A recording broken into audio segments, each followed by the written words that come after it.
Шырыгун булдыр, Хизепли Чуваш Республикин Пушлыге, депутатсем Хаклаханазем.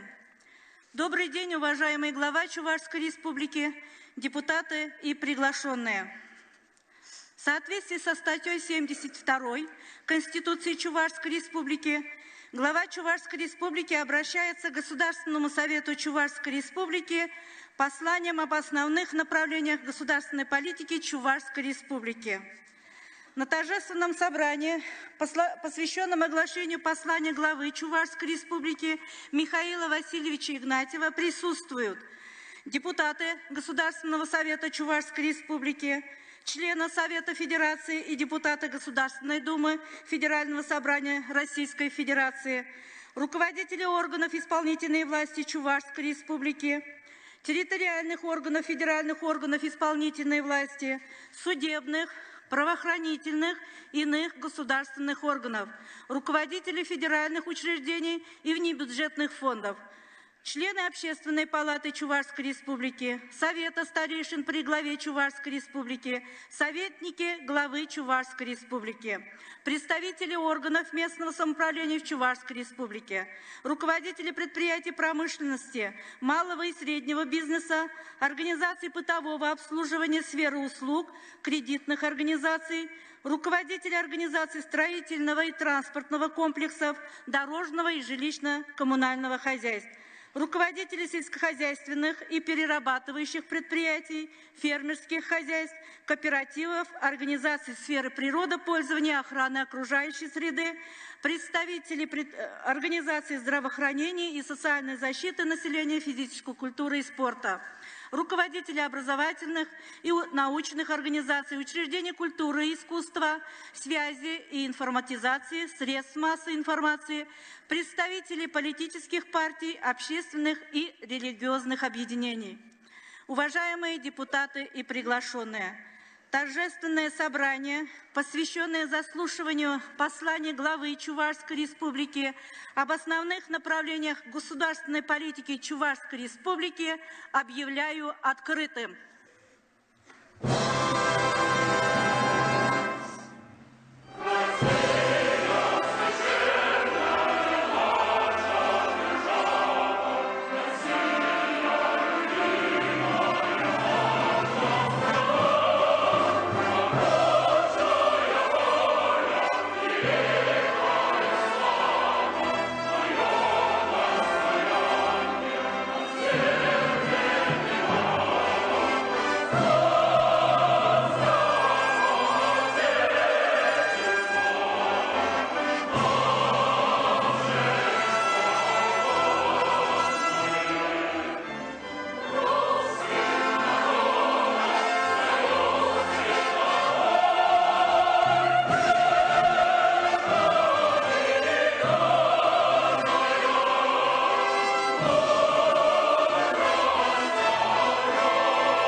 Слово для оглашения послания Государственному Совету Чувашской Республики предоставляется главе Чувашской Республики Михаилу Васильевичу Игнатьеву.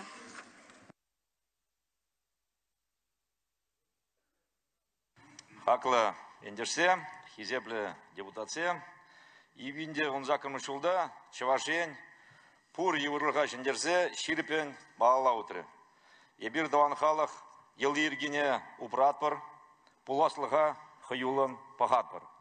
Куленги Бурножа, Шенелексем Картне, Шинзень Пучарулахе, Халах Пулдарулахе, Перехакла Дезем Вали, Лайхрах Пурнаш, Пулдурдезе, Щиднюзем, Тума Булужать. Шанышпа, Перлихпе, Вейлаябер. Уважаемые депутаты, приглашенные, уважаемые жители Чувашии.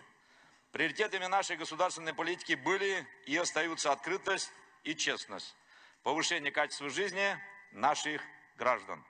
Одним из важнейших событий 2018 года стали выборы президента Российской Федерации. В своем предыдущем послании я призывал жителей Чувашии проявить активную гражданскую позицию, ответственность за наше общее будущее, будущее наших детей на выборах президента России. Гаранта стабильности в обществе, уверенного развития страны без потрясений. По итогам выборов стало ясно, что абсолютное большинство жителей республики – это единая сплоченная команда, которая, не сетуя на трудности, добивается результатов и готова к ответственным решениям. Из 76% избирателей, принявших участие в выборах, более 77% отдали свой голос за нашего национального лидера, президента Российской Федерации Владимира Владимировича Путина. Это яркое свидетельство поддержки курса руководства страны на стабильность, воплощение в жизнь масштабных инициатив, укрепление авторитета России на международной арене, рост благополучия граждан. Мы уверены, что волевые решения президента России, определенные в указе от 7 мая 2018 года, приведут к прорывному развитию нашей страны. Задачи амбициозные, но с нами абсолютное большинство граждан, и мы их, безусловно, решим. Уже сейчас на реализацию Чувашской Республики 47 региональных проектов на 3 года за счет всех источников финансирования предусмотрено более 120 миллиардов рублей. А за 6 лет эта сумма превысит 250 миллиардов рублей. Уважаемые коллеги, мой жизненный принцип не давать пустых обещаний, быть предельно конкретным и на словах, и на деле. Хочу напомнить, в 2015 году была разработана народная программа «Вместе жить, вместе строить». Ее логичным продолжением стала предвыборная программа Чувашского регионального отделения Всероссийской политической партии «Единая Россия», Чувашия регион комфортного проживания, приоритеты развития. В основу этих документов были положены поддержка реального сектора экономики, развитие промышленности, строительства, агропромышленного комплекса и обеспечение продовольственной безопасности, модернизация социальной сферы, улучшение качества дорог, благоустройство дворовых территорий. Говорю со всей ответственностью, основная часть наказов наших жителей успешно воплощается в жизнь. Так, перед правительством республики поставлена задача к 2020 году привлечь не менее 250 миллиардов рублей инвестиций. Ежегодно открывать как минимум 5 новых производств. Привлечь не менее 85 миллиардов рублей из внебюджетных источников на создание новых производств и модернизацию существующих. По предварительной оценке, с 2016 года в экономику республики вложено более 150 миллиардов рублей инвестиций. Мы рассчитываем, что к 2020 году объем инвестиций составит уже не 250, как мы планировали, а более 260 миллиардов рублей. На создание новых производств и модернизацию существующих, по оценке, из небюджетных источников привлечено около 125 миллиардов рублей, а к 2020 году планируется привлечь более 220 миллиардов рублей. Благодаря реализации инвестиционных проектов во всех сферах экономики в республике за последние 3 года создано более 7 тысяч рабочих мест. Всего к 2020 году планируется создать около 11 тысяч рабочих мест. Выполняется и задача по увеличению уровня среднемесячной заработной платы. К 2020 году она составит не менее 30 тысяч рублей.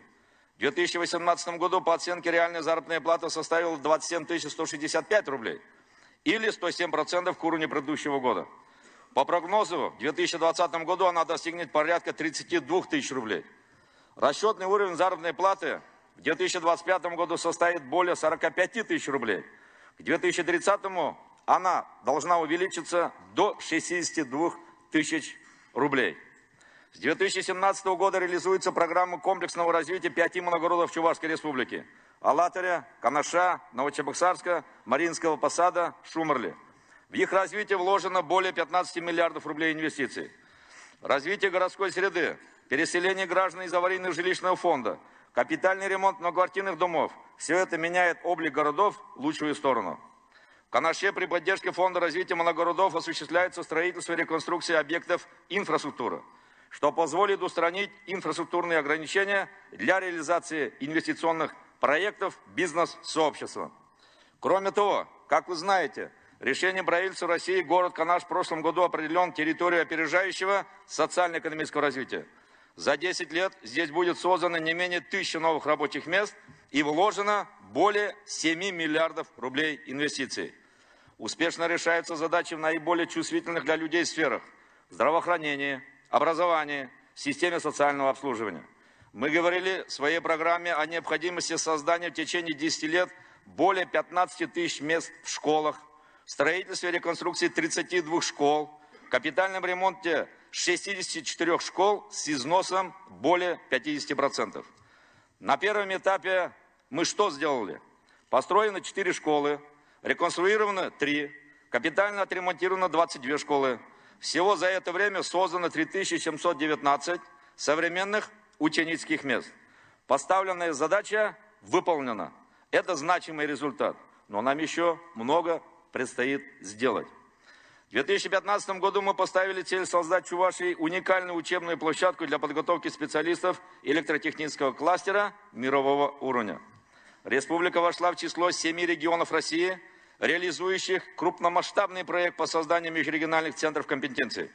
На базе Чебоксарского электромеханического колледжа создан межрегиональный центр компетенций в области промышленных и инженерных технологий по специализации автоматизация, радиотехника и электроника. Общий объем инвестиций, направленных на развитие центра, составил около 700 миллионов рублей. Это дало возможность вести подготовку кадров, отвечающих самым высоким требованиям ведущих предприятий страны, сферы промышленных и инженерных технологий. Одним словом, работодателей. Как и было запланировано, введен в эксплуатацию новый хирургический корпус Республиканского онкологического диспансера, открыты новые поликлиники в городе Чебоксары, построено 50 фельдшерско-акушерских пунктов. Всего с начала реализации проекта, для сведения хочу сказать, снесен каждый 3-й ветхий фельдшерско-акушерский пункт на селе, а на их месте построено 179 современных новых ФАПов. Мы говорили также о необходимости создания дополнительных 220 койко-мест для инвалидов, нуждающихся в стационарном социальном обслуживании, а также о строительстве новых типовых зданий, домов-интернатов в Алатырском и Батырском районах. Отчитываясь, что сегодня создано 90 дополнительных мест в стационарных социальных учреждениях, начато строительство спального корпуса отрядского психоневрологического интерната, планируем ввести его в эксплуатацию в конце этого года. По ряду направлений мы не только выполняем поставленные перед собой задачи, но и благодаря поддержке федерального центра вносим коррективы в сторону увеличения объема выполненных работ. Мы говорили о создании условий для занятий физкультурой и спортом для всех категорий населения. За эти годы полностью модернизирован стадион «Олимпийский» и «Спартак» в Чебоксарах. Введены в эксплуатацию самый лучший в России центр развития маунтинбайка, 9 межшкольных стадионов с искусственным футбольным полем, беговыми дорожками, хоккейной коробкой и уличными тренажерами. Все это для людей. Мы строим будущее для наших детей.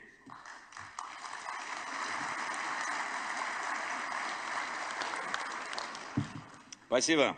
Уважаемые коллеги, для конструктивного движения периода абсолютно необходимо подведение промежуточных итогов работы, анализ причин отставания от графика, выработка путей решения проблем. Мы открыто и честно говорим с людьми о нерешенных проблемах. Признаем допущенные ошибки. Чтобы добиваться результатов, необходимо быть самокритичным. Важна обратная связь с нашими гражданами. К сожалению, не вижу реальных подвижек создания республиканского агропромышленного парка, где можно было бы хранить, перерабатывать и готовить продукцию к продаже. Откровенно слабой могу назвать работу по созданию электронной продовольственной площадки республики, которая должна была облегчить доступ на рынок местных сельхозтоваропроизводителей, исключив посредников и перекупщиков. Обращаясь к руководителям органов власти, с вас никто не снимал ответственность за выполнение программных задач. Мы должны не только соответствовать требованиям сегодняшнего дня, но и быть готовыми к новым вызовам. Наши отдельные политические оппоненты, когда хотят обвинить действующую власть в недоработках, каждый раз используют в качестве козыря нерешенные на сегодняшний день вопросы. На сессии Государственного совета они много и красиво говорят с трибуны о благе народа. Но когда нужно принимать республиканский бюджет, которым как раз и предусматривается создание блага для народа и наших детей, оппозиционные депутаты почему-то всегда голосуют против. Это правда. И совсем другое дело, когда речь заходит о различных достижениях, в том числе об открытии новых социальных объектов, тут наши оппоненты в первых рядах и все заслуги приписывают себе. Как говорится, у победы много отцов, а поражение всегда сирота. Уважаемые коллеги, несмотря на политические разногласия, мы всегда вместе несем ответственность за будущее нашей республики. Прошу вас, в пылу полемики не пытаться умалять успехи и достижения, не создавать негативный имидж республики.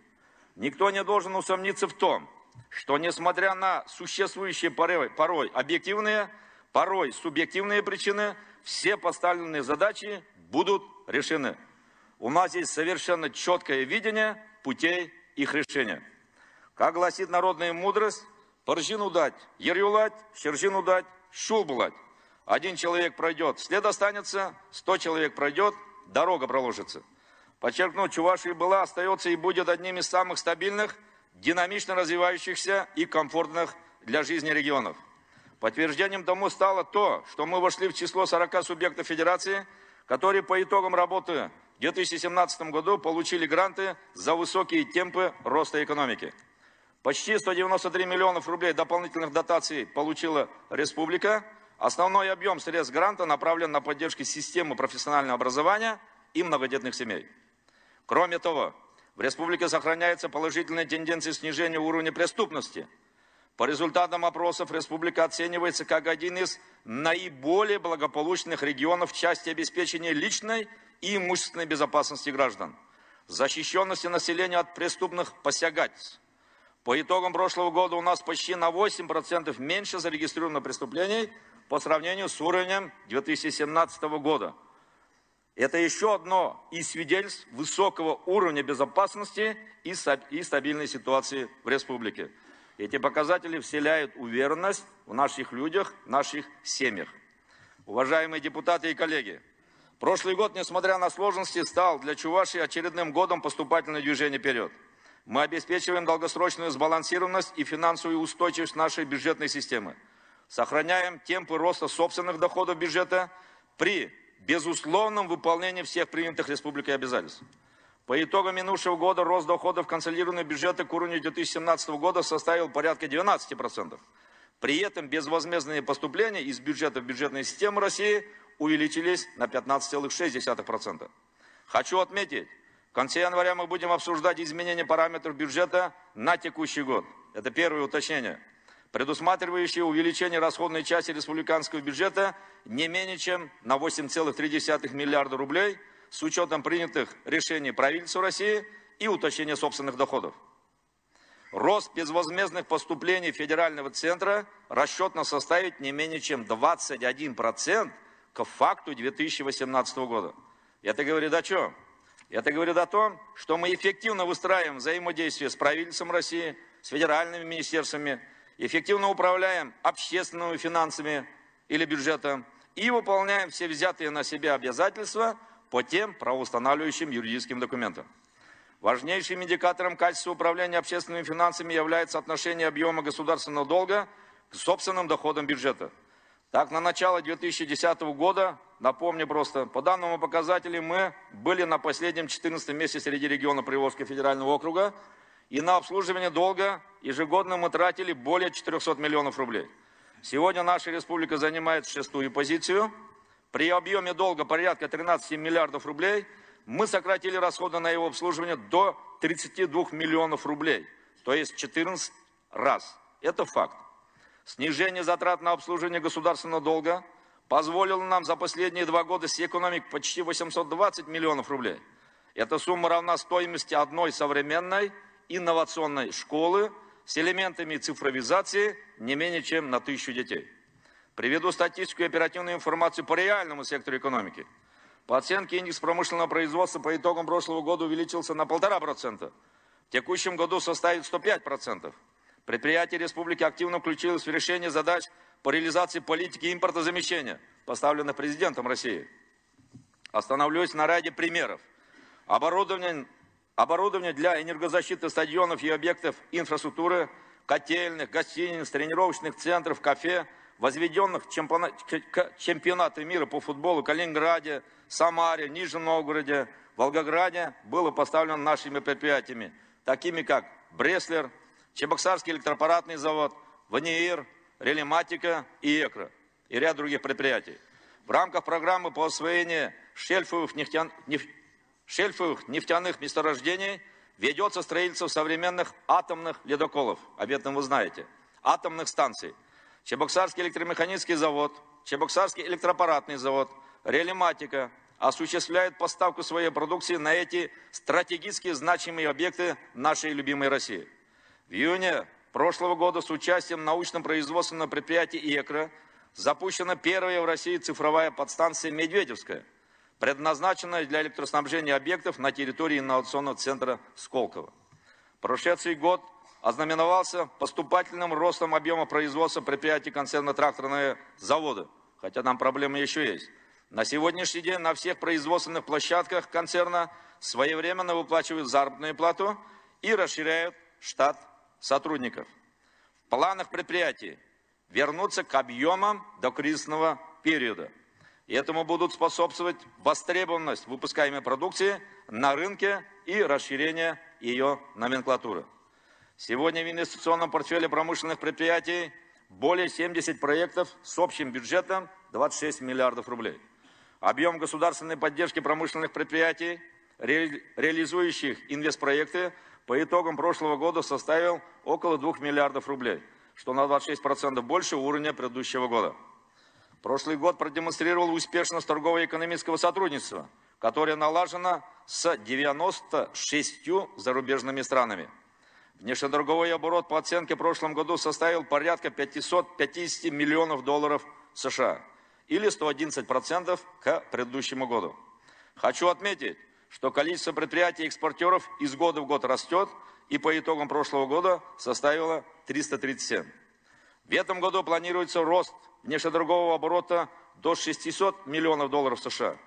Достижению этой цели будут способствовать, в частности, поставки продукции химпрома в страны Азиатско-Тихоокеанского региона, емкостей и контейнеров чебоксарского предприятия «Сеспель» японскому оператору проекта «Сахалин Oil and Gas». Научно-производственным объединением «Каскад», «Ванеир», Чебоксарским электроаппаратным заводом налажено производство электротехнических изделий совместно с немецкими, японскими и итальянскими компаниями с последующей поставкой продукции на рынок стран СНГ. Как известно, малый и средний бизнес обеспечивает максимальную гибкость экономики как с точки зрения рынка труда, так и с точки зрения внедрения новых решений и инноваций. Доля малого и среднего предпринимательства в валовом региональном продукте в прошлом году по оценке составила почти 34%. В 2025 году данный показатель должен достигнуть 38%. С этого года республика включается в реализацию национального проекта «Малое и среднее предпринимательство» и поддержки индивидуальной предпринимательской инициативы. Мы планируем увеличить численность занятых у субъектов малого и среднего предпринимательства со 157 тысяч человек до 205 тысяч в 2024 году. Ставлю задачу перед Министерством экономического развития, промышленности и торговли совместно с органами местного самоуправления продолжить работу по упрощению процедур создания и ведения бизнеса, максимальному использованию возможностей цифровых технологий, расширению доступа продукции субъектов предпринимательства на отечественный рынок, совершенствованию и расширению линейки инструментов поддержки малого и среднего бизнеса. В этом году завершится объединение всех организаций помощи бизнесу на одной площадке в рамках реализации проекта «Мой бизнес». Финансовыми институтами поддержки будет модернизирована система доступа субъектов малого и среднего предпринимательства к кредитным ресурсам. Сократятся сроки и станет проще процедура рассмотрения заявок на получение микрозаймов, ставки по которым не превысят 8,5%. Кроме того, более выгодные условия будут предложены предпринимателям в моногородах республики. Вопросы стратегического значения остаются в состоянии бизнес-среды в регионе. Республика 4-й год подряд сохраняет позиции в десятке лидеров национального рейтинга состояния инвестиционного климата в субъектах Российской Федерации. Прямая ответственность органов местного самоуправления – создавать благоприятные условия для развития бизнеса и открытия новых рабочих мест. В республике 2-й год реализуются целевые модели упрощения процедур ведения бизнеса. Следующий этап – это реализация целевых моделей на муниципальном уровне.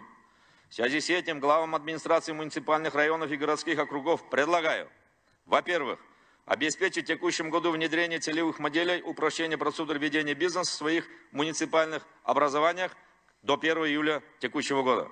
Во-вторых, необходимо принимать активное личное участие в привлечении инвесторов на свободные площадки. Предлагаю Кабинету министров Чувашской Республики для оценки эффективности деятельности органов местного самоуправления городских округов и муниципальных районов установить индикатор по количеству привлеченных за год инвесторов и объему инвестиций в основной капитал. Постоянный диалог с предпринимательским сообществом позволит не только повысить доверие бизнеса к власти, но и усовершенствовать нормативно-правовую базу для улучшения инвестиционного и делового климата. Уважаемые депутаты и коллеги,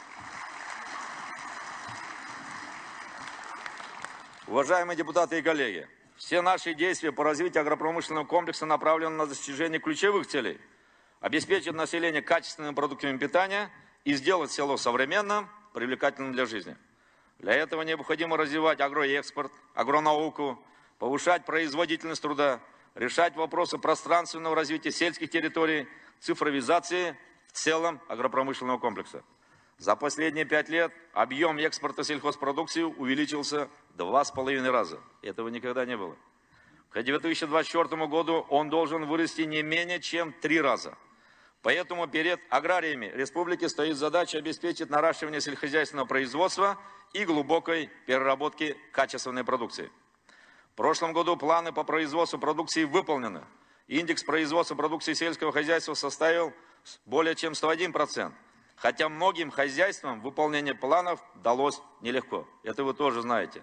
В отдельных районах республики был введен режим чрезвычайной ситуации. Затянувшаяся засуха нанесла урон сельхозтоваропроизводителям. Чтобы исключить возможные риски, конечно, необходимо активнее использовать систему агрострахования и минимизировать риски. Очень важно развитие цифровых технологий в агропромышленном комплексе, формирование умного сельского хозяйства. Сегодня система использования земель прозрачна. Информация о сельхозземлях внесена в единую федеральную информационную систему. Перед Кабинетом министров, органами местного самоуправления ставлю задачу комплексного подхода к цифровизации агропрома, что позволит эффективно управлять процессами увеличения посевных площадей, объема производства качественного сырья и его переработки. Делаются уверенные шаги по возрождению хмелеводства. Для этого у нас имеются научная база и кадры. 2-й год подряд закладывается порядка 20 гектаров хмельников. В прошлом году собран первый отечественный хмелеуборочный комбайн. В этом году будет запущен весь комплекс первичной переработки хмеля. Ставлю задачу перед Минсельхозом Чувашии представить на рассмотрение правительства комплексный план развития хмелеводства в республике. Но в этом должны участвовать и сельские районы. Сохранение и дальнейшее развитие позитивных тенденций в животноводстве и растениеводстве должно обеспечиваться за счет наращивания поголовья сельскохозяйственных животных. И это будет гарантией востребованности продукции растениеводства и стабильных доходов аграриев. Необходимо в ближайшие 2 года обеспечить рост объема производства в животноводстве на уровне не ниже 5%. Правительством России ставится задача снизить зависимость от импорта семенного материала за счет возрождения отечественной селекции в растениеводстве и животноводстве. Республика участвует в реализации федеральной научно-технической программы развития сельского хозяйства, созданной в Республике селекционно-семеноводческий центр по выращиванию элитных семян картофеля, позволит снизить затраты сельхозтоваропроизводителей на производство второго хлеба и их зависимость от импорта семян. Особое внимание мы уделяем поддержке деловой инициативы на селе. Сегодня личное подсобное хозяйство является полноценным сектором экономики, производящим более половины всей сельхозпродукции в республике. В рамках национального проекта развития малого и среднего бизнеса вводятся дополнительные механизмы поддержки агропредпринимательства, чтобы личные подсобные хозяйства выросли до крестьянско-фермерских хозяйств, а жители села вовлекались в сельхозкооперацию. Это позволит укрепить позиции малого агробизнеса, в том числе за счет объединения усилий при приобретении нового оборудования, развития переработки производимого сырья, повышения конкуренции на рынке сбыта сельхозпродукции по схеме производитель-потребитель.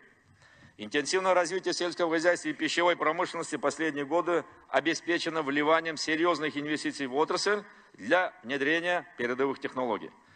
Только бюджетных государственных инвестиций в агропром в прошлом году направлено около 3 миллиардов рублей. И эта сумма ни в один год не снижается. Инвесторам важно, чтобы вложенные инвестиции приносили прибыль.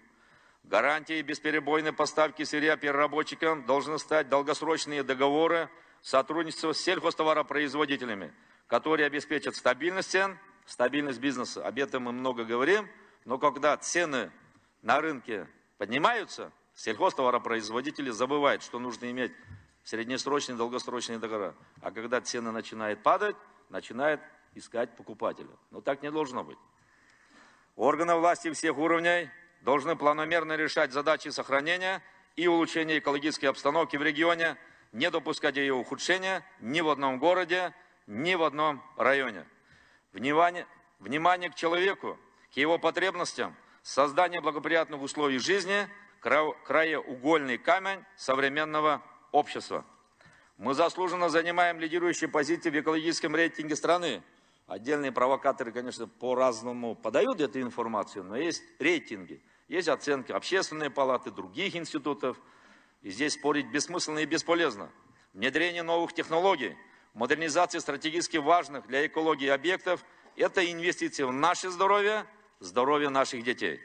В этом году в рамках национального проекта «Экология» начнется строительство локальных очистных сооружений ливневых сточных вод в центральной части города Чебоксары. В прошлом году решен ряд очень серьезных проблем, которые фактически были для нас историческими. Так, благодаря участию в федеральной программе завершена рекультивация Пихтулинской свалки, а также рекультивация свалки твердых бытовых отходов в деревне Ильбейши Чебоксарского района. Рекультивация еще 7 свалок планируется в 2020-2024 годах. В ближайшие годы будут созданы мусоропегрузочные станции в Шумерлинском районе, поселке Вурнары и городе Канаше. И тем самым мы республику полностью закрываем по этим проблемам. В ходе встреч с населением в средствах массовой информации все чаще звучат жалобы на появление несанкционированных свалок. С помощью жителей республики, благодаря проекту «Народный контроль», мы выявили и ликвидировали практически 294 несанкционированные свалки во оврагах и лесополосах. Больше мы не имеем права допускать, уважаемые коллеги. Спасибо инициативным жителям за заботу о своей малой родине.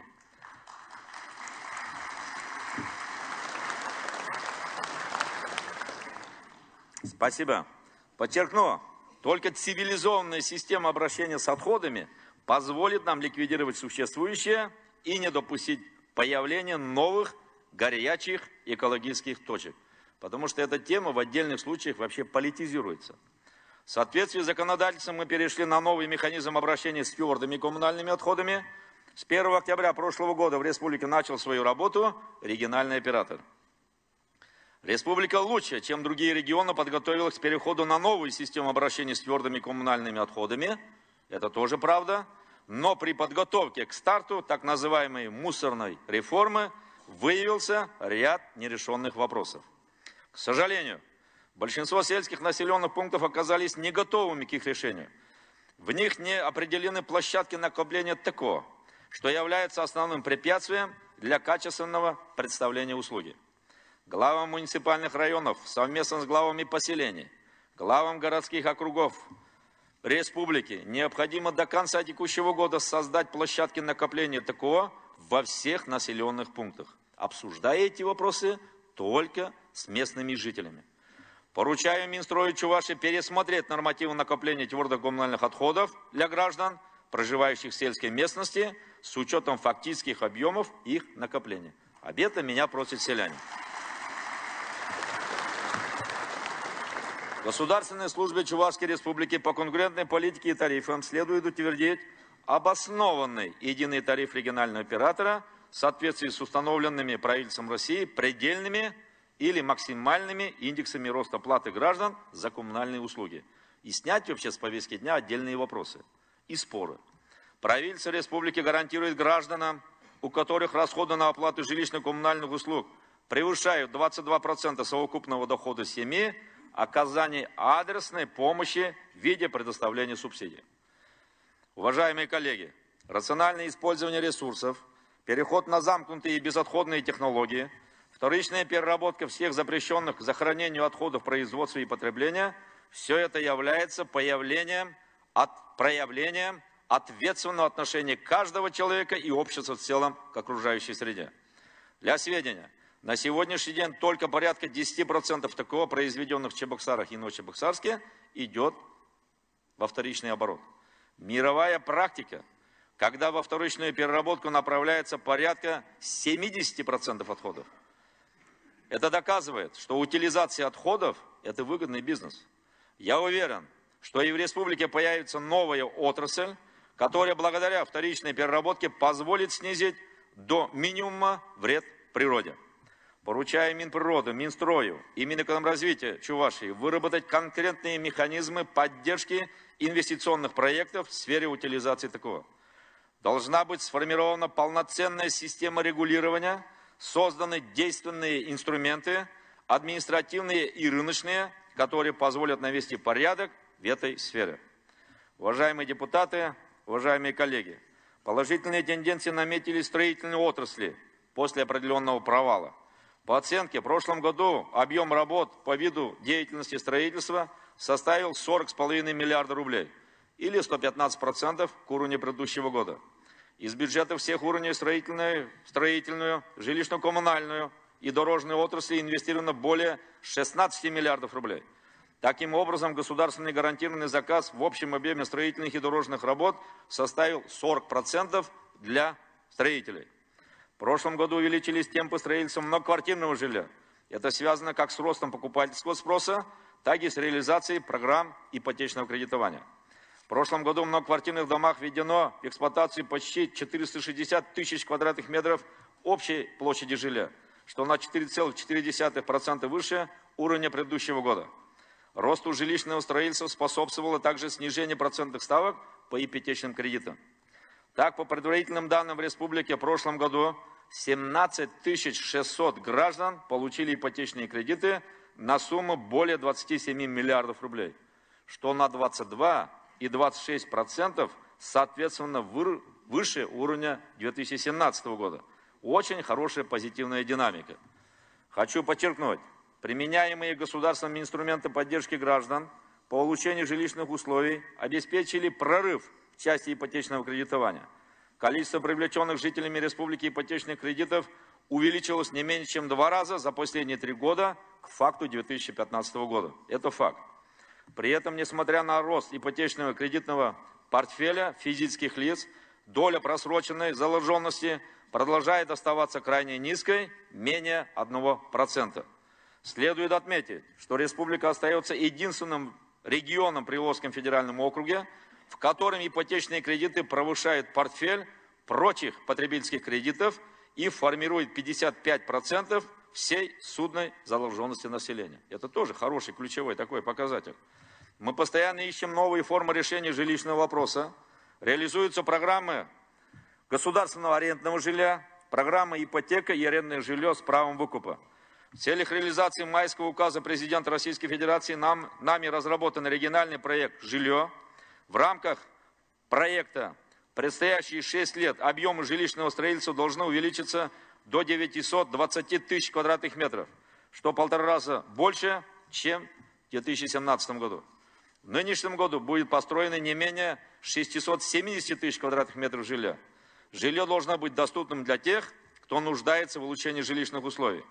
Поэтому основной задачей остается государственная поддержка различных категорий граждан.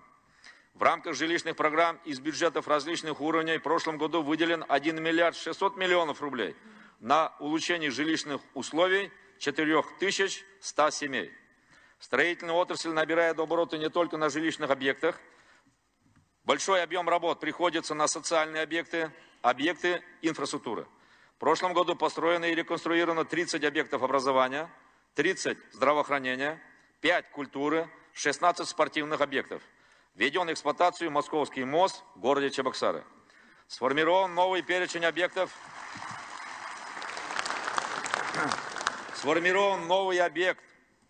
Новый перечень объектов капитального строительства в рамках регионального проекта «Чистая вода». В предстоящие 6 лет республике предусматривается 2 миллиарда 200 миллионов рублей на строительство 20 объектов водоснабжения протяженностью около 320 километров для обслуживания более чем 100 тысяч человек. В этом году также начнется строительство более 35 километров водопроводных сетей в Порецком районе и Чебоксарской агломерации. Огромный стимул для развития получит город Чебоксары. Столица Чувашии по результатам конкурсного отбора на федеральном уровне вошла в число 5 городов России, которые получат финансирование нового банка развития БРИКС. На реализацию 10 проектов по развитию систем водоснабжения и водоотведения будет направлено около 4 миллиардов рублей, что даст колоссальный синергетический эффект. Улучшится экология в городе, будут устранены инфраструктурные ограничения, но и качество воды будет намного лучше. Эта значительная сумма выделена в то время, когда западные финансовые институты прекратили финансирование проектов в России из-за соответствующих санкций. Обслуживание и погашение займа будут осуществляться за счет средств федерального бюджета. Выражаю от имени народа благодарность президенту России и правительству страны за поддержку Чувашской республики. Давайте за это мы похлопаем.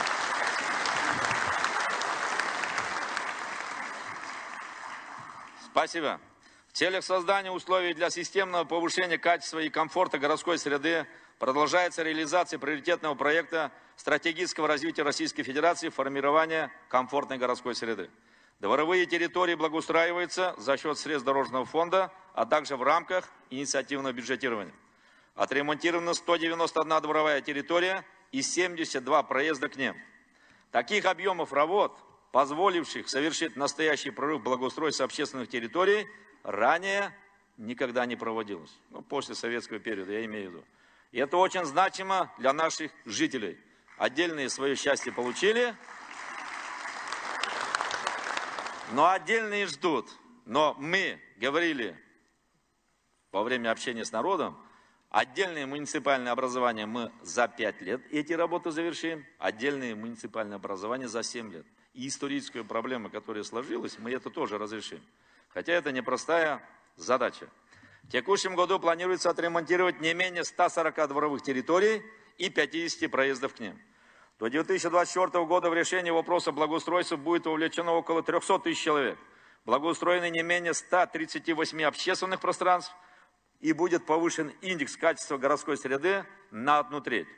Мы успешно справились с переселением граждан из аварийного жилищного фонда, признанным таковым до 1 января 2019 года. Эта работа будет продолжена в этом году.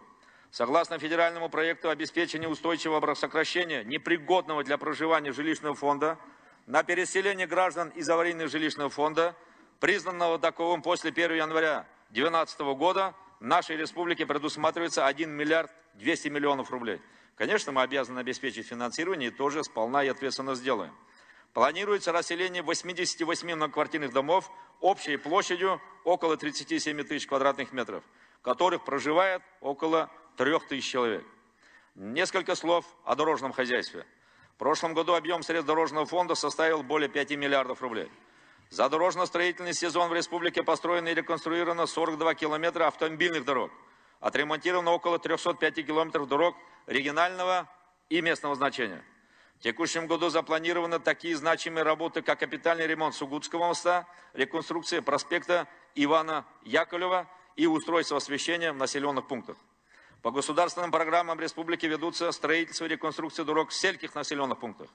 В рамках реализации приоритетного проекта «Ипотека и арендное жилье» мы приступили к строительству автомобильных дорог в строящихся микрорайонах города Чебоксары. По отзывам жителей и гостей республики, за последние 2 года дороги стали заметно лучше, но предстоит еще многое сделать. Мы готовы к реализации новых проектов и мероприятий дорожных программ. В целях улучшения состояния сети автомобильных дорог, общего пользования и обеспечения безопасности дорожного движения в республике поручаю Минтрансу Чувашии совместно с администрациями муниципальных районов и городских округов, общественных организаций обеспечить выполнение мероприятий и целевых показателей региональных проектов, дорожная сеть и общесистемные меры развития дорожного хозяйства, направленных на достижение целей и решение задач, определенных в указе президента Российской Федерации. В последние годы жители республики часто обращались с требованием навести порядок в транспортном обслуживании граждан частными перевозчиками. Жаловались на многочисленные нарушения водителями маршруток правил дорожного движения. В прошлом году в городе Чебоксары началась транспортная реформа. Основной ее целью является сокращение дорожно-транспортных происшествий, упорядочение движения общественного транспорта. Но, как и любая реформа, она проходит непросто и не может устраивать абсолютно всех. Многие жалуются сегодня на то, что изменились привычные для них ритм и логистика движения общественного транспорта. Дорогие друзья, я хочу подчеркнуть, безопасность дорожного движения превыше всего. И поэтому мы будем последовательно, шаг за шагом, учитывая мнение граждан, это приоритет, претворять реформу в жизнь. И здесь все те ошибки, которые были, конечно, надо их минимизировать или вообще устранять. Мы рассчитываем на значительное снижение дорожно-транспортных происшествий по итогам текущего года, повышение качества пассажирских перевозок общественным транспортом. К 2024 году количество погибших в результате ДТП не должно превысить 4 на 100 тысяч населения, а к 2030 году сведено практически на нет. Поручаем Минтрансу Чувашии совместно с администрацией муниципальных районов и городских округов, оптимизировав существующую маршрутную сеть, завершить создание единой транспортной сети по всей республике, а также сформировать единое навигационное информационное пространство, которое позволит повысить эффективность управления движением транспортных средств на территории республики. Уважаемые коллеги, драйвером развития практически всех отраслей экономики и социальной сферы совершенствования государственного и муниципального управления становятся современные информационные технологии. Развитая информационная инфраструктура является требованием времени как для городов, так и для сельских районов республики. Интернет – это не только информационная площадка, но и важнейший ресурс государственного управления, ресурс для оказания качественных государственных и муниципальных услуг населению, услуг в сфере образования и здравоохранения на новом уровне.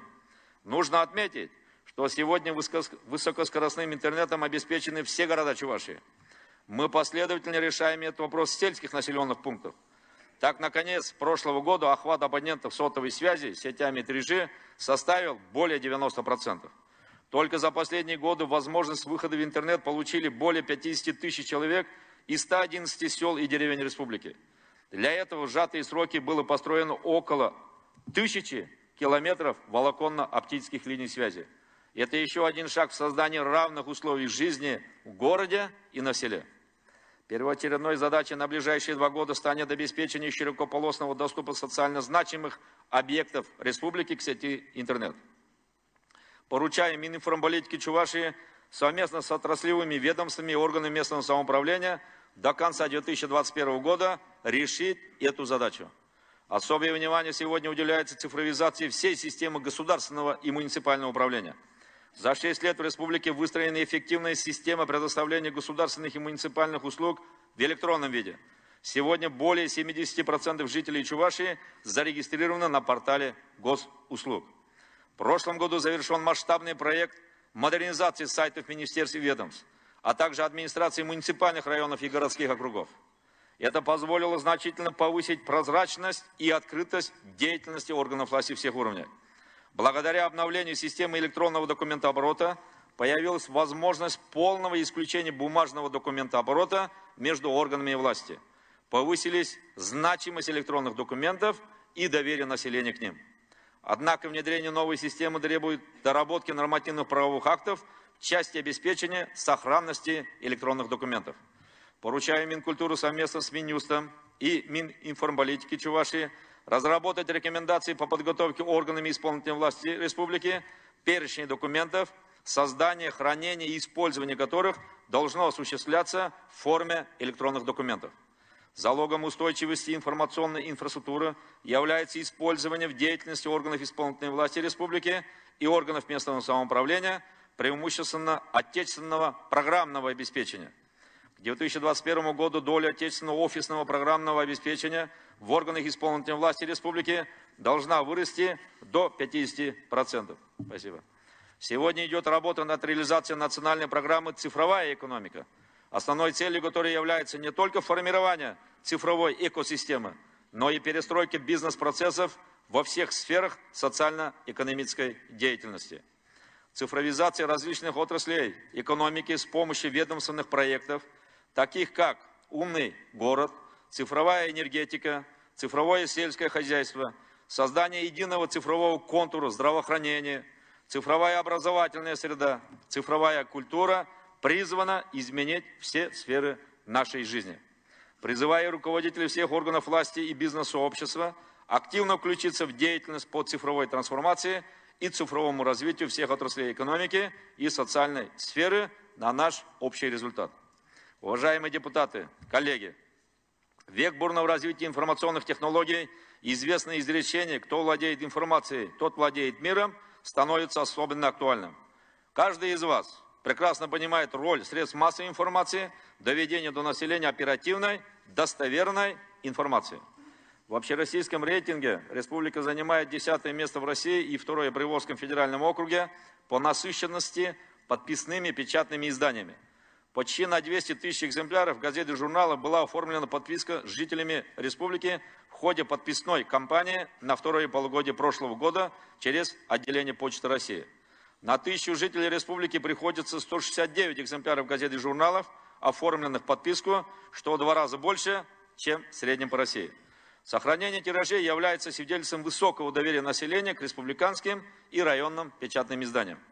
Руководители средств массовой информации пытаются наладить сотрудничество с владельцами торговых сетей, потребительских кооперативов для распространения своих изданий. Владельцы этих сетей – известные, уважаемые люди. Некоторые из них являются депутатами Государственного совета. Сегодня они здесь, в этом зале, и их поддержка печатных средств массовой информации была бы уместной. Что касается взаимодействия органов власти со средствами массовой информации, вызывает нарекание факты, когда руководители органов исполнительной власти, органов местного самоуправления при возникновении проблемных ситуаций пытаются их замолчать. Надеются, авось обойдется.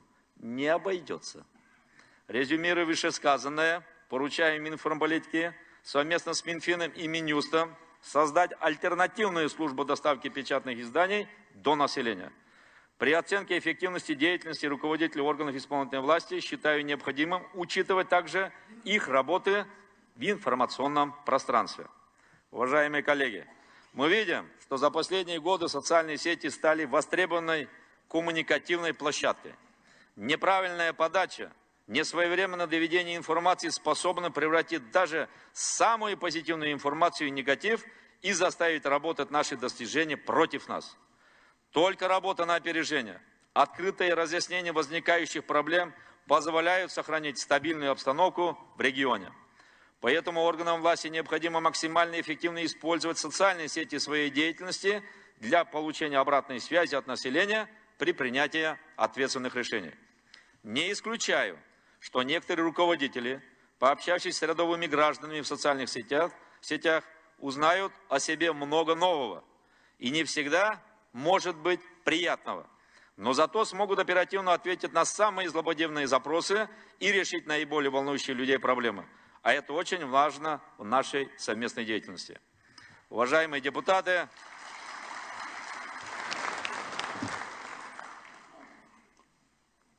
спасибо. Уважаемые депутаты, коллеги, мы навели порядок в сфере учета объектов собственности, добились открытости и прозрачности процессов управления имуществом. Автоматизация учета имущества обеспечила рост количества объектов в едином реестре государственного и муниципального имущества с 11 тысяч объектов до 70 тысяч в 2018 году. И тем самым мы сегодня пополняем неналоговые доходы, консолидированный бюджет республики. Это очень хороший результат. Однако наблюдаются отдельные расхождения данных реестра муниципального имущества и базы Росреестра. Решение этой задачи возможно при использовании цифровой платформы в сфере имущественных отношений. Этому также должна способствовать государственная кадастровая оценка объектов недвижимости по новым правилам.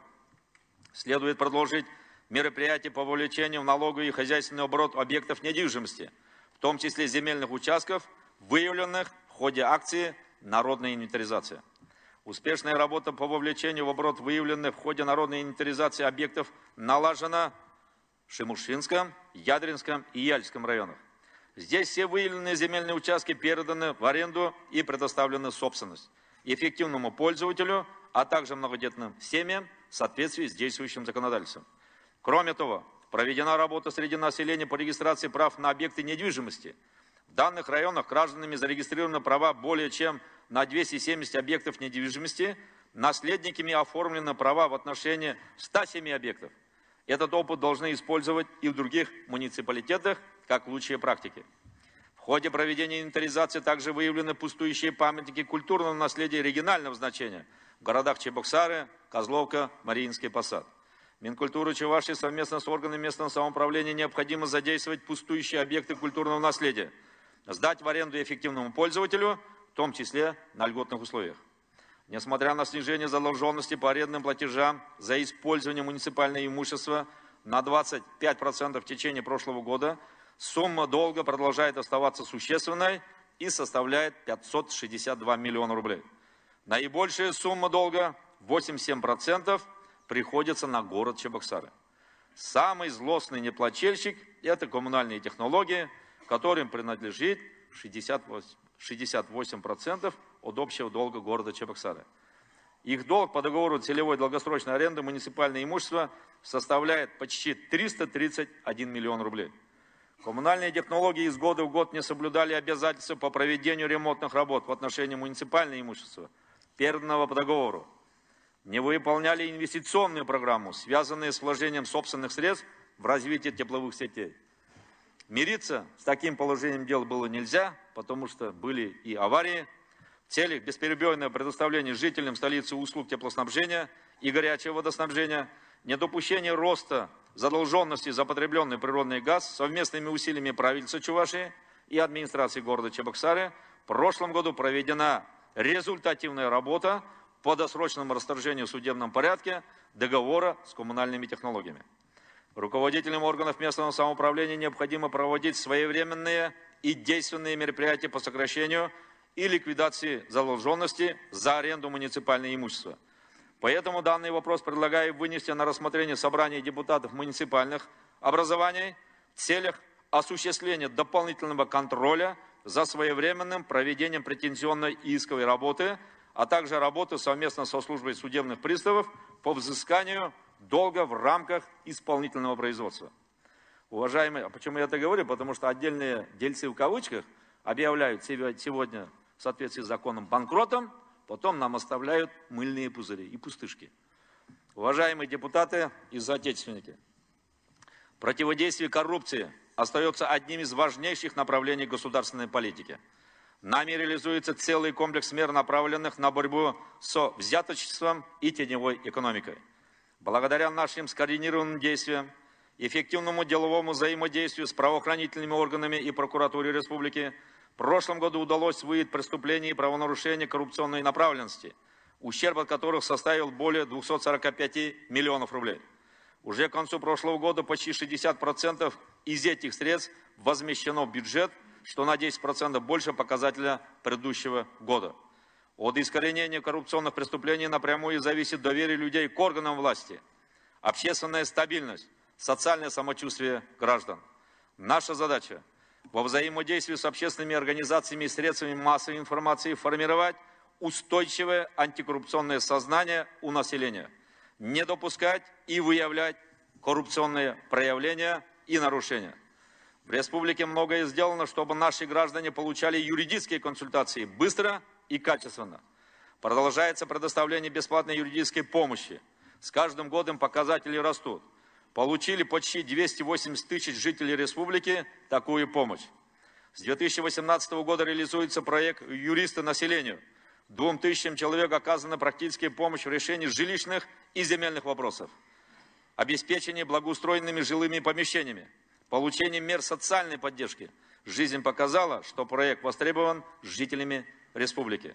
В целях повышения правовой грамотности населения, оказания юридической помощи гражданам, проживающим на селе, обеспечение доступности услуг квалифицированных юристов, правительству Чувашии, социальными другими государственными органами и органами местного самоуправления, реализацию проекта «Юристы населения» необходимо продолжать.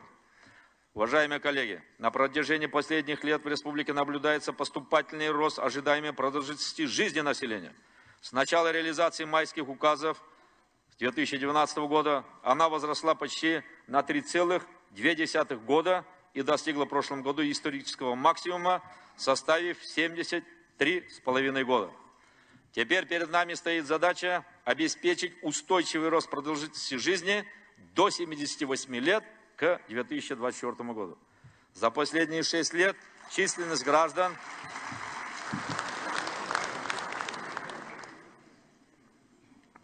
аплодисменты поддерживают, значит все готовы.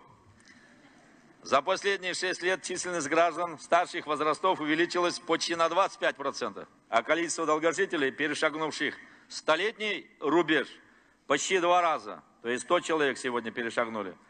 Безусловно, увеличение продолжительности жизни во многом зависит от оказания качественных медицинских услуг в шаговой доступности. Но прежде всего, это заслуга самих граждан. Мы давайте их поблагодарим и поздравим. Спасибо. Трехуровневая система здравоохранения от первичного звена до высокотехнологичных медицинских центров позволяет нам из года в год добиваться повышения качества медицинских услуг. Благодаря поддержке правительства России в центре Чебоксар строится многопрофильная поликлиника мощностью 500 посещений в смену. Планируем ввести ее в эксплуатацию в 4-м квартале этого года. Горожане ждут. Хорошим подспорьем для выстроенной системы фельдшерско-акушерских пунктов, офисов врачей общей практики, поликлиник становятся выездные формы работы. Только в прошлом году мы закупили 5 передвижных ФАПов и передвижной маммограф для обслуживания жителей малонаселенных пунктов. В этом году будет приобретено еще 18 таких комплексов, что позволит в каждом муниципальном районе иметь свой передвижной комплекс. Эффективная логистика первичного звена системы здравоохранения позволяет нам ежегодно охватывать профилактическими осмотрами не менее 70% населения. В республике успешно реализуется сосудистая программа. Сегодня более 90% пациентов с подозрением на инфаркт или инсульт доставляются в профильные медицинские организации в кратчайшие сроки. Благодаря этому мы удерживаем низкие показатели смертности от сердечно-сосудистых заболеваний по сравнению с Российской Федерацией. В ближайшие 6 лет будет перенасыщена вся сеть сосудистых центров, что позволит сохранять ежегодно сотни жизней наших граждан. Мы будем уделять особое внимание снижению смертности от онкологических заболеваний. К сожалению, объективные факторы не позволили нам ввести в эксплуатацию Центр ядерной медицины, как было запланировано в 2018 году. Ни у кого не должно быть никаких сомнений в том, что мы продолжим формирование кластерной модели оказания онкологической помощи, внедрение передовых медицинских технологий, практическую деятельность онкологической службы. С этого года будет организована работа центров амбулаторной онкопомощи, что позволит оперативно начинать лечение онкобольных. В течение 6 лет в рамках национального проекта здравоохранения республиканский онкодиспансер будет полностью оснащен высокотехнологическим медицинским оборудованием. На эти цели будет направлено более 1 миллиарда рублей. Одна из инициатив президента Российской Федерации – повышение доступности и качества оказания медицинской помощи детям. К 2021 году каждая детская поликлиника в республике будет обновлена и начнет работать по современным стандартам на основе принципов бережливого производства и комфортного пребывания детей и их родителей. В городе Чебоксары начато строительство нового корпуса инфекционного стационара для детского населения. Вот в ее эксплуатацию планируем в первом полугодии 2020 года. С болью я говорю о том, что в прошлом году мы допустили рост показателей младенческой смертности в республике. Причина гибели каждого третьего ребенка до года – это внешние причины. Остальные – это тяжелые заболевания маловесных детей и врожденных пороки развития. И когда речь идет о жизни детей, нет оправдания никому. Сейчас социальные и медицинские работники много говорят об адресности своих услуг, об их заявительном принципе. Можно говорить и о передовых технологиях здравоохранения, но без участия семьи, ответственного отношения родителей, уберечь детей от трагедий невозможно. Нам крайне необходимы согласованные действия всех субъектов профилактики детской смертности. Хочу подчеркнуть, ради сохранения жизни детей каждый из нас должен работать как на передовой. Поручаю Министерству труда и социальной защиты, Министерству здравоохранения, уполномоченным по правам ребенка, органам местного самоуправления, совместно с МВД по Чувашской республике в кратчайшие сроки выработать совместную программу действий по профилактике младенческой смертности, прежде всего от внешних причин. Убедительно прошу общественные организации, Совет отцов, Совет женщин подключиться к этой работе. Нам важно сохранить жизнь каждому ребенку. Внешние причины смерти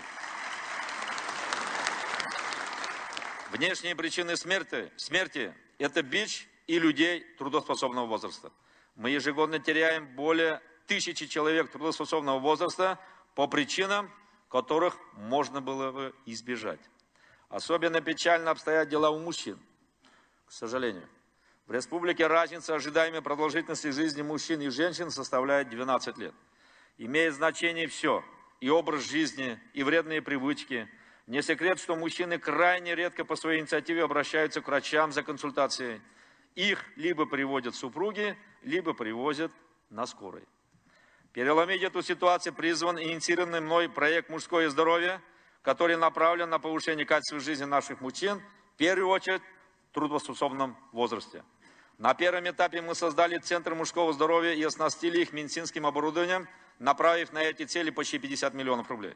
В нынешнем году мы расширяем этот проект. По решению Минздрава России республика вошла в перечень 9 пилотных регионов, которые будут развивать центры общественного здоровья. На это мы тоже дополнительные инвестиции сейчас федерального бюджета будем привлекать.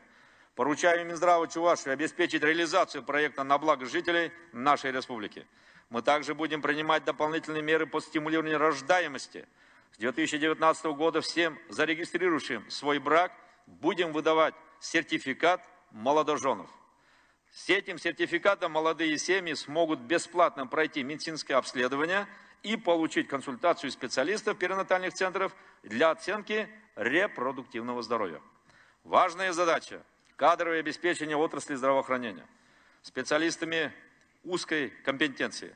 В больницах, оказывающих амбулаторную помощь, укомплектованность врачами и медсестрами все еще остается невысокой – 72 и 78% соответственно. На региональный проект «Медицинские кадры Чувашии» мы направим 130 миллионов рублей.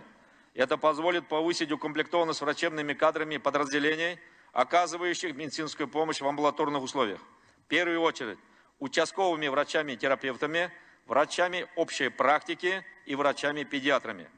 О социальной поддержке граждан. Мы с вами эффективно реализуем социально ориентированную государственную политику. На социальную поддержку семьи и детей в текущем году направляется более 8 миллиардов 600 миллионов рублей, что на 7% больше, чем в прошлом году. В текущем году на ежемесячную денежную выплату семьям в случае рождения, усыновления третьего ребенка или последующих детей предусмотрено 483 миллиона рублей. Поддержку получит не менее 5000 семей. Не менее 2200 семей получат пособие в связи с рождением либо усыновлением первенца. Чувашия славится традиционными семейными устоями. Сегодня в республике проживает более 12 600 многодетных семей. По сравнению с 2012 годом их число увеличилось на 52. Это является еще одним свидетельством того, что мы вместе с вами неукоснительно выполняем все обязательства по социальной защите граждан. Хаклышин Марзе. Щемене упрагане, килишине захлагане, аннемер. Таванчере салмада, испужада, пурнеде, есть врентишке анне. Тезегалана, чеваш халах поеде, таванчелихине, чеваш культурине, чинже жайне каларгане, Геннадий Айхи. Шавнадаса илдерес келет, кажал поэт Шурал Нарамба, сагарвон биликшул тулать. Пиллигача, иытларах шураца юстерне херарамзене, кажалдан ба, тыдынса, чаваш патшалых награды бе, анне мухтав балыбе числама ежендамар. Дорогие друзья, мать каждой семьи хранительница домашнего очага.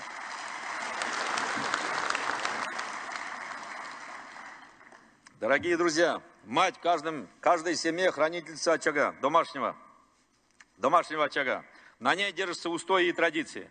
Свидетельством признания заслуг женщины-матери стало учреждение в прошлом году государственной награды знака материнской славы Чувашской Республики Анне, которые будут награждаться матери, воспитавшие 5 и более детей, достойных граждан Российской Федерации. Уважаемые коллеги, дети – наше будущее. В майском указе президента России поставлена задача вхождения Российской Федерации в число 10 ведущих стран мира по качеству общего образования. В последние годы в системе образования проведена колоссальная работа. Нам удалось обеспечить местами в детских садах детей старше 3 лет. Теперь мы должны позаботиться о детях ясельного возраста. В прошлом году было начато строительство 13 детских садов. В нынешнем году начнется строительство 3 и будет приобретено здание еще одного детского сада. В итоге в этом году 18 новых детских садов примут 3260 воспитанников, а их родители смогут вернуться на свои рабочие места. Масштабным по ресурсам и значимости результатов является федеральный проект «Школа-2025». К этому времени в республике должны быть построены и реконструированы 29 школ, создано около 30,5 тысяч современных, соответствующих самым высоким стандартам мест для обучения детей. Республика активно принимает участие в международных и национальных исследованиях качества образования. Так, по итогам национального исследования качества образования по математике, русскому языку и окружающему миру, наши школьники показали результаты выше общероссийских. Успешно реализуется инициированный мной проект «Наука школу».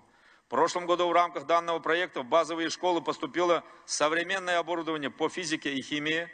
В этом году в 15 базовых школах кабинеты биологии будут оснащены инновационным современным оборудованием. Считаю, что следующим шагом станет запуск образовательного портала нового формата, который будет навигатором образовательных ресурсов, в том числе цифровых. Минпросвещение России определило Чувашию пилотным регионом по реализации 2 проектов. «Успех каждого ребенка. Цифровая образовательная среда» национального проекта образования. Почти 590 миллионов рублей будет направлено на создание специальных площадок для развития интеллектуального и творческого потенциала наших детей, таких как Технопарк Кванториум, Центр цифрового образования, IT-Куб, Центр образования гуманитарного и цифрового профиля в сельских школах. Считаю, что пришло время создания единого кластера Республиканского центра поддержки и развития талантливых и одаренных детей. Поручаю Минобразованию Чувашии совместно с Минфином Чувашии решить этот вопрос. Дети с ранних лет должны иметь возможность приобщиться к различным профессиям. В школах для этого есть уроки технологии, и они должны проводиться в кабинетах, оснащенных современным учебным оборудованием. Предлагаю Минобразованию Чувашии совместно с Минфином найти варианты решения задачи по оснащению школьных кабинетов технологии необходимым оборудованием к новому учебному году. Система подготовки квалифицированных рабочих и специалистов среднего звена также претерпела существенные позитивные изменения. Только за последние 5 лет в развитие среднего профессионального образования инвестировано около 7 миллиардов рублей. Это огромные инвестиции в человеческий капитал. В результате нашей совместной деятельности из учебных заведений выходят специалисты, компетенции которых соответствуют самым высоким требованиям работодателей. Конечно, квалифицированных специалистов не хватает, но мы знаем, с использованием каких инструментов удовлетворить спрос на рынке труда. Что для этого делается? Чувашия активно участвует в движении «Молодые профессионалы». 5 наших студентов включены в расширенный состав национальной сборной WorldSkills Россия для участия в мировом чемпионате, который пройдет в этом году в Казани. Из 175 специализированных центров компетенций 5 открыты в нашей республике.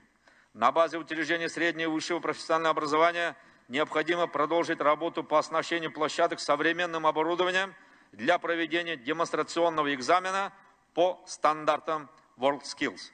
Ставлю задачу перед Минобразованием Чувашии в ближайшие годы все выпускные экзамены в техникумах и колледжах должны проходить в форме демонстрационного экзамена по стандартам международного движения. Уважаемые коллеги, подготовка молодых людей к самореализации – это, безусловно, важная и ответственная задача. Но в нынешних условиях, когда фактически идет политическая борьба за молодые умы, мы не имеем права давать себе хоть какое-то послабление. Необходимо особое внимание уделять тому, что позволяет сохранить народное единство в нашей системе нравственных ценностей. На этой основе мы должны воспитывать детей, формировать их личность.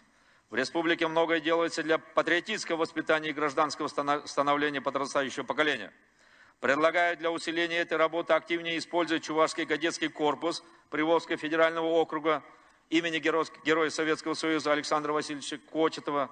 Уверен, что кадетский корпус станет ресурсным центром по военно-патриотическому воспитанию, пилотной площадкой для взаимодействия с учебными заведениями, осуществляющими подготовку специалистов для вооруженных сил Российской Федерации и органов правопорядка. Год добровольца стал мощным стимулом для развития волонтерского движения в республике. В настоящее время в рядах добровольцев более 50 тысяч жителей Чувашии. Они наши надежные помощники в реализации социальных значимых задач. Все проекты волонтерских объединений и некоммерческих организаций мы поддерживаем и будем поддерживать. Надеемся, что в этом году появятся и другие социально ориентированные проекты, особенно в сферах образования, здравоохранения и социальной защиты населения. Вот я смотрю, здесь волонтеры, наши друзья здесь. Давайте мы поблагодарим их за активную работу. Пожелаем успехов. Мы в вас верим.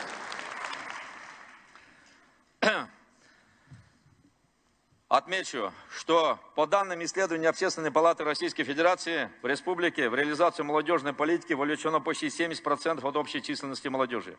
С одной стороны, это хороший показатель, а с другой получается, что каждый третий молодой человек предоставлен самому себе. Дорогие друзья, для нас важен каждый. Мы не можем допустить, чтобы наши дети попадали под влияние деструктивных сил. Поручаю Министерству образования и молодежной политики совместно с органами местного самоуправления с привлечением общественных организаций, учебных заведений, в ближайшей перспективе разработать программу, которая позволит максимально вовлечь молодежь в общественно полезную деятельность. Уважаемые депутаты и коллеги, приоритетом для нас остается развитие массовой физической культуры и спорта. В прошлом году 43,5% населения республики систематически занимались физической культурой и спортом. Это стильная сторона народа Чувашии. Президент России Владимир Путин поставил задачу к 2024 году увеличить долю граждан, систематически занимающихся спортом, до 55%. Уверен, и спортивное сообщество, и любители спорта меня поддерживают. Мы можем достичь данного показателя за 4 года в 2022 году. Для этого необходимо искать новые способы приобщения населения к спортивному образу жизни, сделать занятия физической культурой и спортом доступными для каждого человека. Мы продолжаем инвестировать в развитие спортивной инфраструктуры, но при этом необходимо повысить эффективность использования спортивных сооружений. Важно задействовать потенциал государственно-частного партнерства при строительстве и эксплуатации спортивных объектов, нацелить работу всех спортивных федераций на конечный результат. В рамках национального проекта «Демография» мы приступаем к реализации регионального проекта «Спорт. Норма жизни». Проектом предусмотрено создание малых спортивных площадок в сельских районах, а также закупка оборудования для спортивных школ Олимпийского резерва. Ставлю задачу стимулировать к занятиям физкультурой и спортом работающее население, создавать физкультурно-спортивные клубы, чтобы массово привлекать граждан к занятиям физкультурой и спортом по месту работы, а также повысить эффективность работы муниципальных центров тестирования нормативов Всероссийского физкультурно-спортивного комплекса «Готов к труду и обороне». Успехи в массовом спорте высших достижений зависят от организации работы на всех уровнях. Достигнутые за последние годы результаты позволили по итогам 2017 года занять 3-е место во всероссийском смотре конкурса на лучшую организацию физкультурно-спортивной работы в субъектах Российской Федерации с численностью населения до 2 миллионов человек.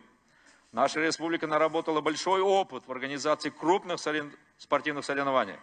Более 60 всероссийских и межрегиональных соревнований по различным видам спорта проходят в республике ежегодно. Безусловно, значимым для нас является решение Минспорта России и Всероссийской Федерации легкой атлетики провести в текущем году в Чебоксарах юбилейный 100-й чемпионат России по легкой атлетике. Мы благодарны Федеральному центру за высокое доверие.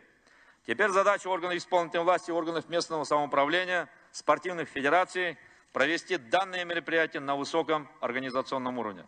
Такие зрелищные соревнования максимально привлекают любителей спорта в регион, помогают пропагандировать здоровый образ жизни. Уважаемые депутаты и коллеги, прошли времена, когда сферы культуры финансировались по остаточному принципу. Только за последние 5 лет в развитие отрасли направлено 7,5 миллиарда рублей, что выше уровня 2014 года 2,4 раза. В театрах проведены ремонтные работы, модернизировано техническое оборудование, обновлены зрительные залы. Свой вековой юбилей Чувашский государственный академический драматический театр имени Константина Иванова встретил в отремонтированных помещениях с обновленным оборудованием. До 1 сентября должна завершиться реконструкция Чувашского государственного театра кукол. После реконструкции здания бывшего кинотеатра «Сеспель» в нем разместился Чувашский государственный театр юного зрителя имени Михаила Сеспеля. Наконец-то молодые талантливые актеры и режиссеры получили свою творческую площадку. Полные залы на спектаклях этого театра сегодня дают нам право утверждать, что решение было принято правильное, хотя, если сказать предыстории, они десятилетиями искали площадку, нас просили, мы их, и слушали, и не слышали, но решение принято в пользу этих творческих людей. Уверен, что новый импульс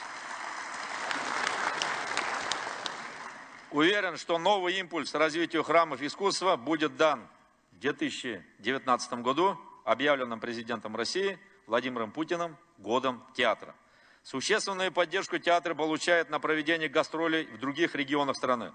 Ставлю задачу перед Минкультурой, год театра, расширить гастрольную деятельность, организовать показы спектаклей в каждом районе и городе нашей республики, больших и малых селах и деревнях. Год театра должен дать старт настоящему культурному марафону. Почему? Потому что, когда люди приходят в театр, очень много положительных эмоций получают. Это продлевает наше долголетие. Пусть каждый житель сможет приобщиться к высокому театральному искусству, получить незабываемые эмоции. В прошлом году в рамках реализации проекта «Местный дом культуры» ремонтные работы проведены в 33 клубах. Современным оборудованием оснащены 24 сельских клуба, а всего с начала реализации проекта 111 клубов. В ближайшие 2 года предстоит отремонтировать и модернизировать еще 132 учреждения культуры. Введены в строй клубы в Валиковском, Батыровском, Янтикском, Брестском и Комсомольском районах.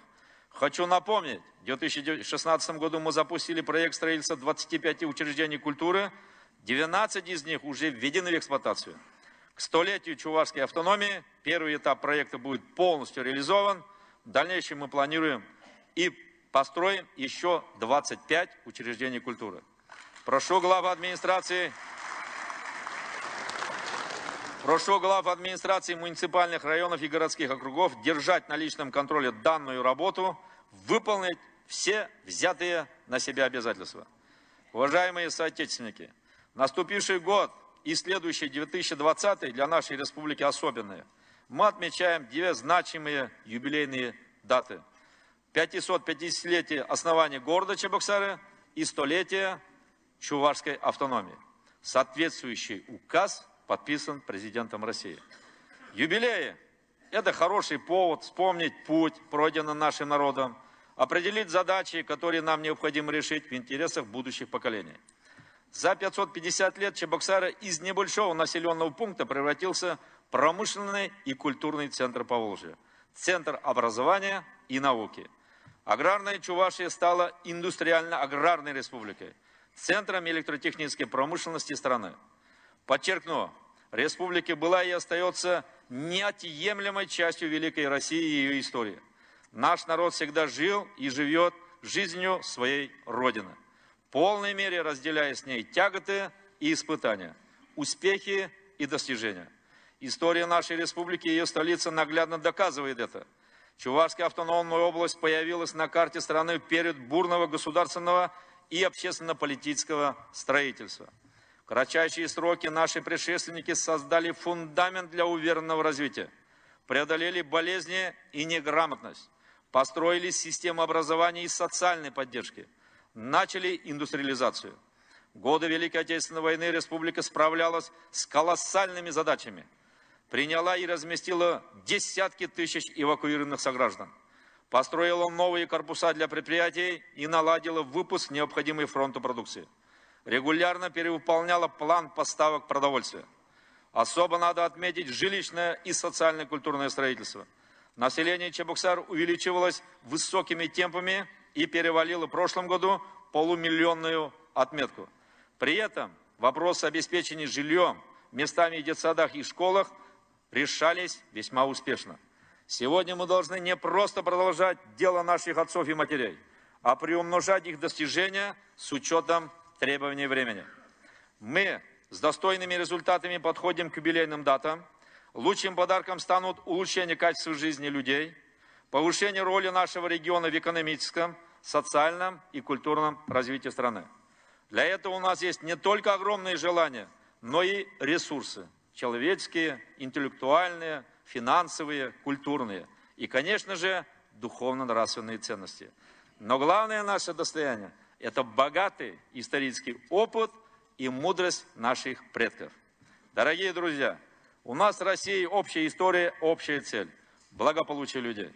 Младшей сестрой России называл родную Чувашию поэт с мировым именем Геннадий Айги. Тенчебе балы совыч Геннадий Айги Чувашине Рашейн Емагебедалнаштарна. Шаржившан Юргун Гильзен езир яланах оспа, ишпе, парле, пулнине паларта.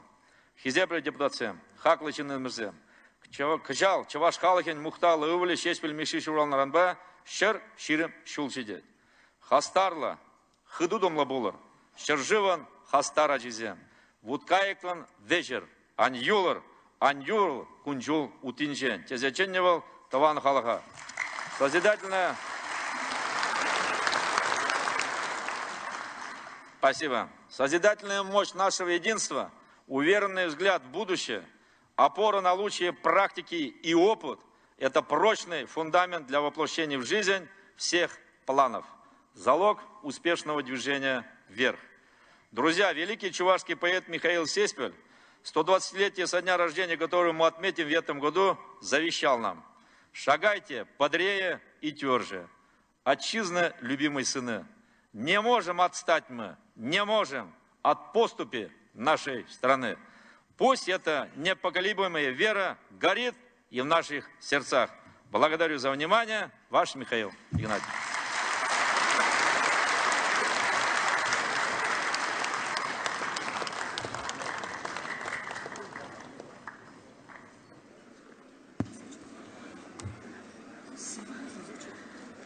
Благодарим вас, Михаил Васильевич, уважаемые депутаты и участники торжественного собрания. В озвученном послании главой Чувашской Республики определены ключевые приоритеты развития Чувашии. Отмечен круг вопросов, требующих особого внимания со стороны органов государственной власти, местного самоуправления. Призываю к их решению активно подключиться общественные организации и бизнес-сообщества. Совместной работой мы сможем создать благоприятные условия для дальнейшего поступательного развития нашей Чувашской Республики.